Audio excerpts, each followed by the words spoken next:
What's up guys, Sal here. So the details regarding the Galaxy S22 keep on surfacing. If you've missed it, Samsung is merging the S and Note lineup together with the Galaxy S22 Ultra. It's literally a Galaxy Note with a built-in S Pen and the signature Note look, but with the S22 Ultra moniker. Now before talking about some hardware details, let's talk about the new software features that will eventually end up on the Galaxy S22. First up, Samsung will add fluid animations on the One UI 4, and here's an example of it on the beta version. This coupled with a 120Hz refresh rate will make a very pleasant experience when navigating the UI and takes the fluidity game close to the iOS. Also, Ice Universe says Samsung will add Pet Portrait mode with One UI 4 that can take portrait mode photos of pets and animals. Apple already introduced this feature on iPhones back in 2019, so it's not gonna be a new exclusive feature.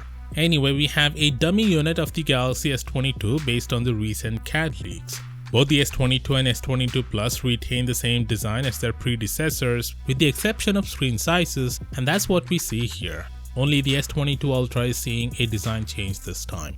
Now earlier this year, AMD CEO confirmed working with Samsung to bring ray tracing and variable rate shading to phones.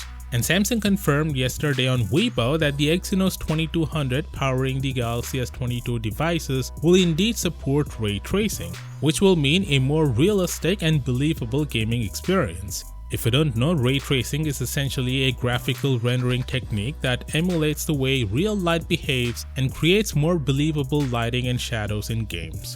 But the thing is, there isn't a single game on the Play Store that can take advantage of ray tracing, and likely there won't be for quite some time after the S22 is released. But just because there aren't any games with this technology right now doesn't mean there won't be in the future. So when developers decide to add ray tracing to their games, the S22 will be ready to take advantage of it.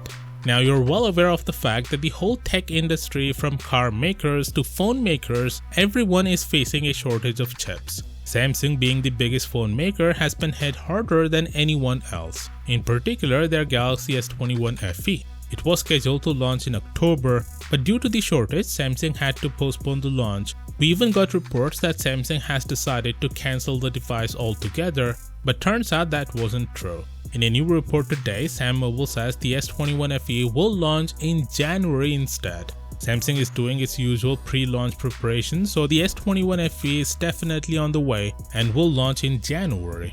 But this is where things get a little weird, because January is when we're supposed to get the Galaxy S22 devices as well. So does that mean Samsung will launch both the S21 FE and S22 devices at the same Unpacked event? Well, Sam Mobile says that is unlikely because Samsung has also apparently postponed the launch of the S22 to February. Now this is where I would advise you to get your salt and take this information with it, because we don't have any concrete evidence to back this claim. Sam Mobile is a reputed website, but they have a pretty mixed track record, so we'll see how this turns out. Of course, let me know what you think down in the comments, and as always, I'll see you tomorrow. Peace out.